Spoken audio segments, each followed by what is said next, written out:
It's Wednesday, it's 11 o'clock and we're live here in Manchester where people have been queuing all morning for Boris Johnson's speech to Conservative Party conference.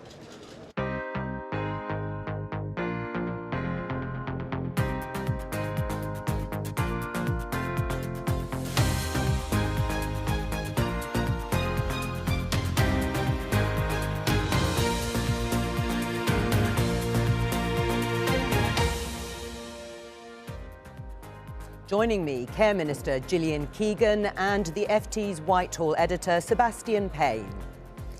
Welcome back to Manchester, where in the hall behind me the Prime Minister is preparing to deliver his speech to close this Conservative Party conference. He'll say he has the guts to change the direction of the country, pursuing a model of high wages and controlled immigration. You've got a Prime Minister restless to get on with the job. It comes on the day the £20 a week increase to universal credit brought in for the pandemic is being withdrawn. Losing that extra sort of bit of income will be devastating. And here he is, the Prime Minister, working on his speech.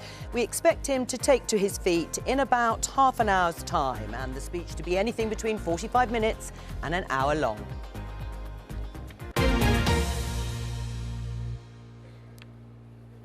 So, as I say, in around 30 minutes, Boris Johnson will hopefully give his speech to the Conservative Party conference. It's the first in-person conference speech since his election victory in December 2019. Now, you've heard a lot from us here on Politics Live as government ministers have talked about changing the way the UK's economy works. Boris Johnson has called it a turning point. Now, we're expecting that to be a big theme of Boris Johnson's speech today.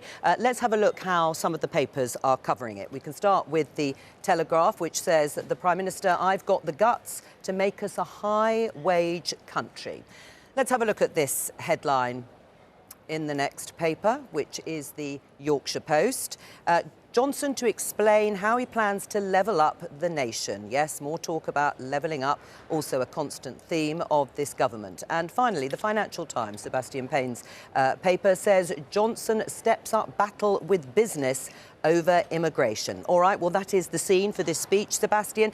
Thinking about this changing the direction of how the country's economy actually works, how big a moment is this speech for Boris Johnson? In some ways, you could say it's the most substantial economic intervention a Conservative leader has made since the days of Margaret Thatcher, because what Boris Johnson is doing here is drawing a line not just with the last government, the Tory Conservative coalition government, but also the Tony Blair era, but also the Thatcher era. And that really is a significant moment where he is saying that the economy we've had, which has relied on lots of quite low-paid migration to fill lots of parts of the economy, he is not going to give way to that. And the Conservatives think they've got a really good dividing line here with the Labour Party. That when Keir Starmer talked about 100,000 visas for HGV drivers, senior Tories say that's the next election one, because they think by focusing on controlled immigration and forcing businesses to pay more to get British people to fill these vacancies, that will actually help them come polling day. But it's a big gamble, Joe. No one's really tried this before. And at the same time, as we wrote on the front of our paper, it's all about bashing business, really, and saying businesses, you're being complacent, you need to get on with it. And for the party that prides itself on being pro-business, it's quite a big U-turn. Right, so is this how you see it, Gillian? It's a big departure from what previous successive Conservative governments have done in terms of the economy? I don't see it that way, but I do think we've had a decade or more of almost stagflation, really. I mean, it's really been... Under Conservative governments? Well, under many governments, but actually it's been really striking since the financial crash, actually, how slow wage growth has been. Haven't they? Coalition government and then Conservative. Businesses are not Conservative government. I've worked in 30 years in business, you know that, before becoming an MP. Businesses have to obviously step up to this. I would say, if every time I have a conversation with business, I was the Apprenticeships and Skills Minister till recently, and said, why are you not investing in the talent pipeline? Why are we not training our own people? Why are we not training our own nurses, our own police, every single job? We have got massive vacancies in the economy. Why are we not doing it? And every single one of them looks a bit sheepish and says, you're right, we should be. More and more now people are looking at using the apprenticeship system in particular, but to skill up our own people. We've got massive talent in this country. It's all across the country. We need to give people what they deserve. But as you say, you were a training. businesswoman. Yes. You worked in business for many, many years. Has this gone down well with business when they have been blamed for mainlining low-wage immigration? The Federation of Small Business has told Politico that the party of business is just walking off the pitch. Is this what you want, a row with business? No, it isn't, but we want leadership from business. And, you know, this is the difficult message from the Prime Minister. It's a difficult message from the conference in a way. You know, we need to take brave decisions as a country. We've put off a couple of these decisions. Social care is the thing I'm now responsible for. It's been put off for decades, and all the time it's put off, it's affecting families. We've got big decisions to make. We've got big things to deliver. It takes leadership, it takes courage, but it takes that from all of us, and including business leaders. And business hasn't been showing leadership. Some have and some haven't. It's a supply and demand thing, right? When you have, what's going to happen now, and you see this, there's skills shortages that have been coming down the line actually for quite a long time. They've been coming down the line before the pandemic. You look at digital, you look at the big changes in technology. There's massive skills shortages all over the world, global skills shortages. So we have to step up to it because all the easy options have gone. Right. I mean, listening to that some businesses or business isn't showing leadership, this is going to be putting the onus firmly and squarely on them. Yes, and I think you've got this question of, is this going to work? Because the government's opened up this scheme to get more HGV drivers into the UK, for example, and I think it's been something like 37 applicants have actually come in so far. It's not exactly the huge numbers I think the government was looking for here. And I think when you listen to what Gillian was saying there's a clear difference between, say, big businesses and business associations and smaller businesses. And I think that's one of the themes you'll hear in Boris Johnson's speech today, trying to make that difference between those two things there. But of course, the Conservatives make the calculation there's nowhere else for business to go, even though they are the traditional party of business. The Labour Party is still not in a particularly pro-business situation, so they can sort of do a bit of business bashing, and it goes down quite well with a lot of voters who fundamentally have voted in 2016 and 2019 to control immigration. All right, let's move on, because one of the big issues, and in fact today is the day that temporary universal credit increase of £20 a week is being withdrawn. It was introduced during the pandemic. Let's speak to the BBC's social affairs correspondent, Michael Buchanan. Michael, welcome to Politics Live. What is actually going to happen today?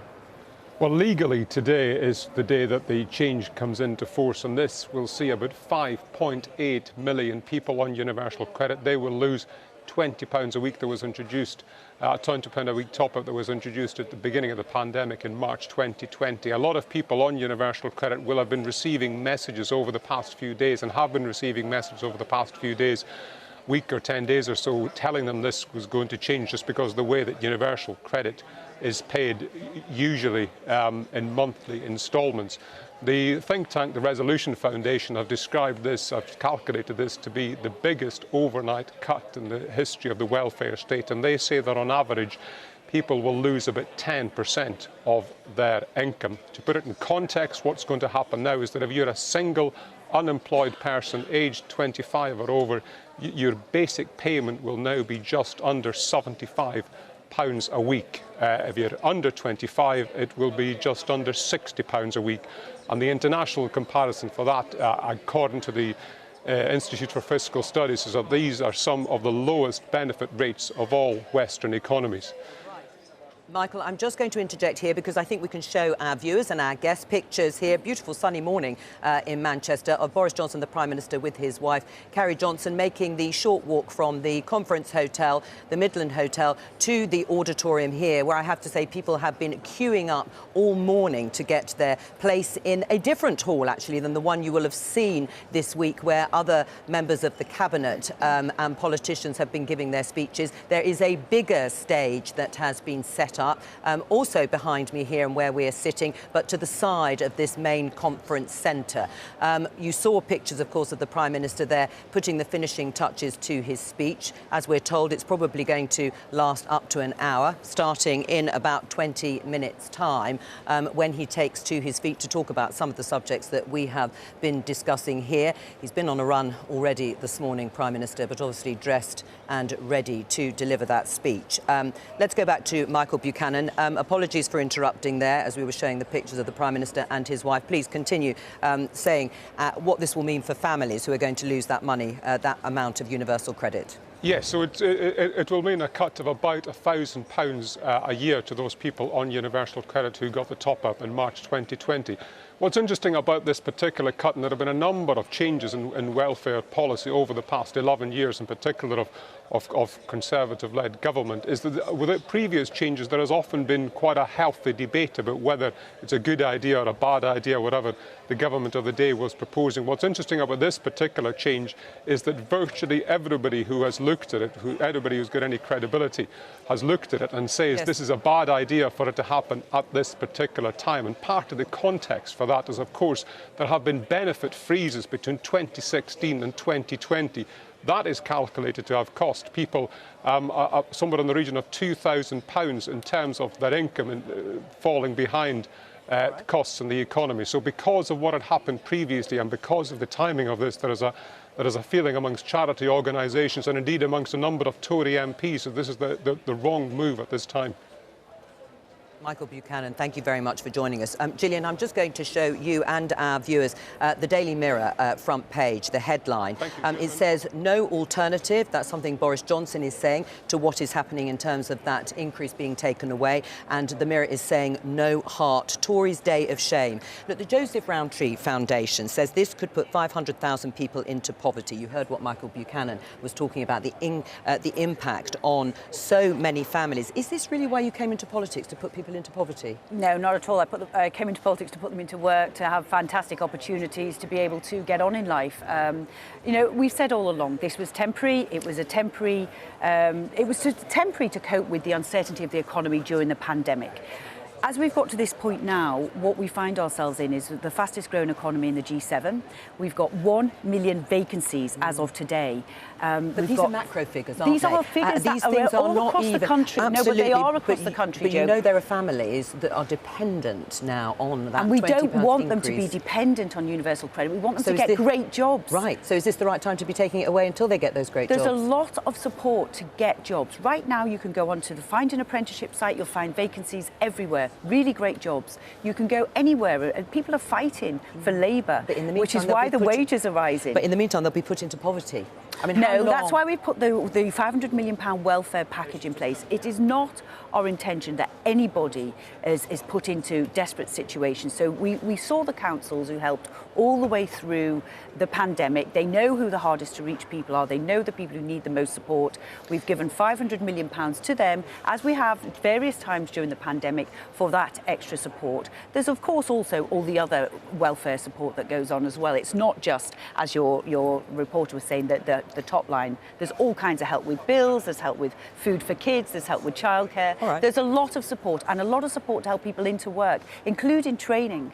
Can I just show you this clip? You may have seen it. It's of your colleague, the Justice Secretary, Dominic Raab. He was being interviewed on BBC Breakfast. He was asked whether misogyny should be a hate crime. It's one of the things we've talked about all week in the light, obviously, of the case of the man who murdered Sarah Everard. Let's just have a listen.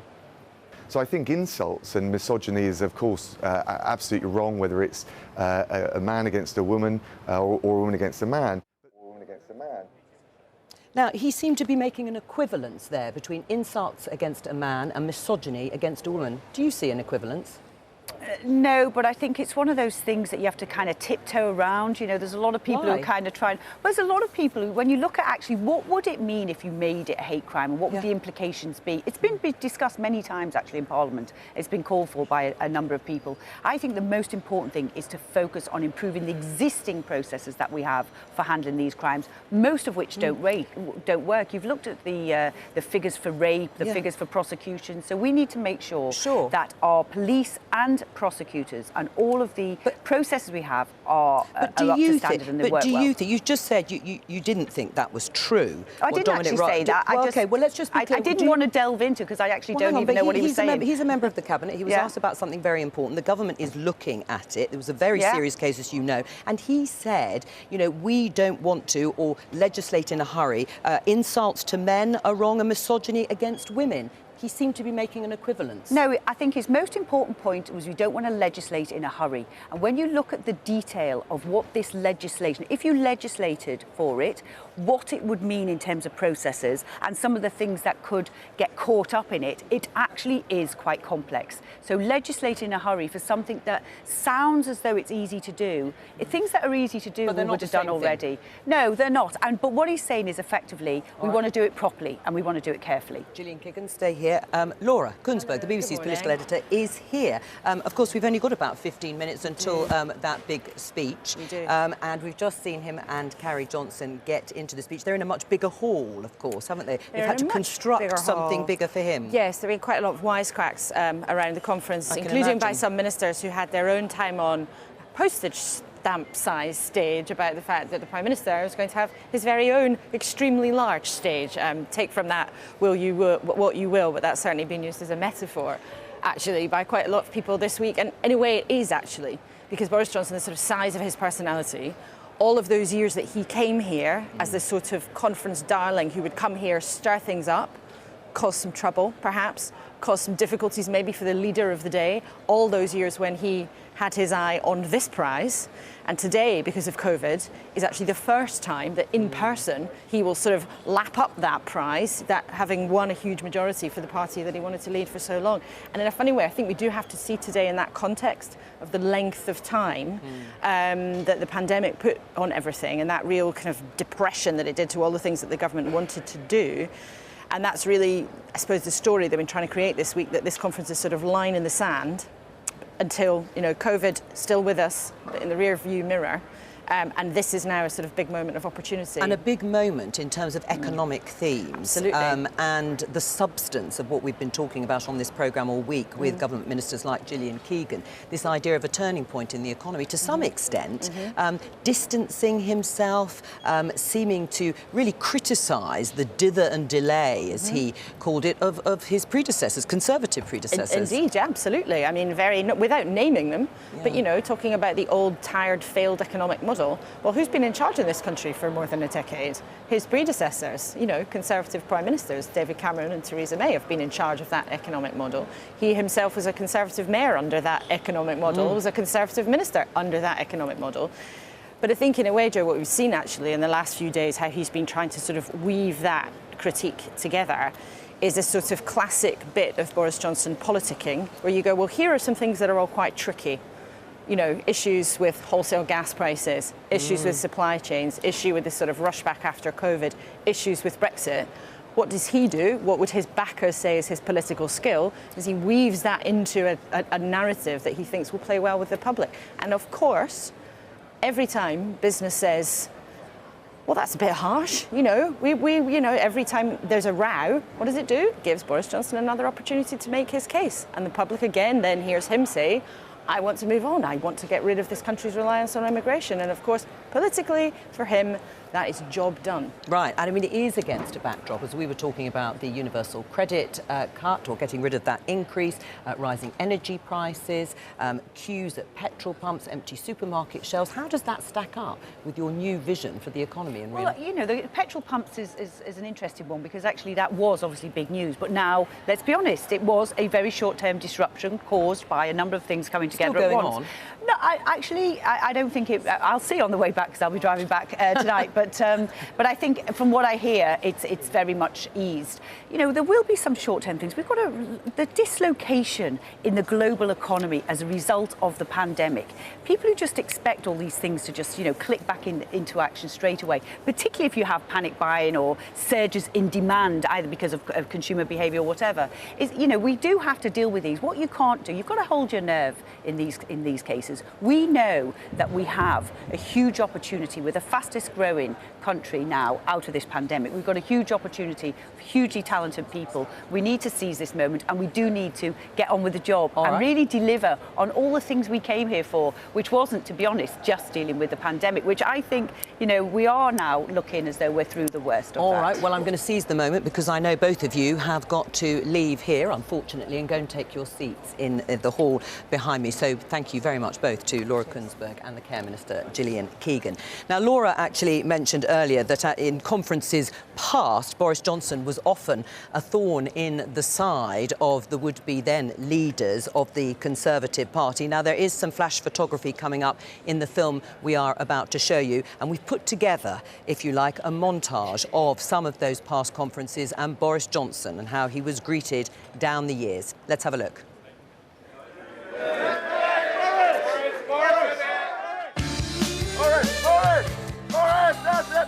Great job. From the BBC. How do you think it went then, Boris? I thought it was very enjoyable. What do you do with a problem like Boris? What would Boris Johnson have to do for you to sack him? Strong leadership is not about just having yes men sitting around you. You got the patience to wait another 5 years. Let's So is it frustrating for your own ambitions? Thank you very much. Is this a leadership bid, Mr. Johnson? Is this a leadership bid, Mr. Johnson? Would a Boris leadership be different? I think I think my chances of leading the Conservative Party are slightly less good than your chances.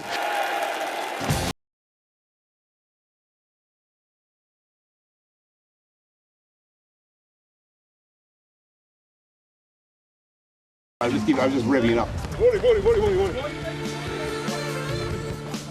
Boris, you've given us the only story of the conference. I don't know what is the story though? So Boris Johnson had a sort of history of stealing the limelight at Conservative Party conferences way before he became Prime Minister. Interestingly, at party conferences, usually there is a sense, Sebastian, of party leaders having to sort of sense rivalry or power bases being formed while everyone is here gossiping. That hasn't felt like that this week. It totally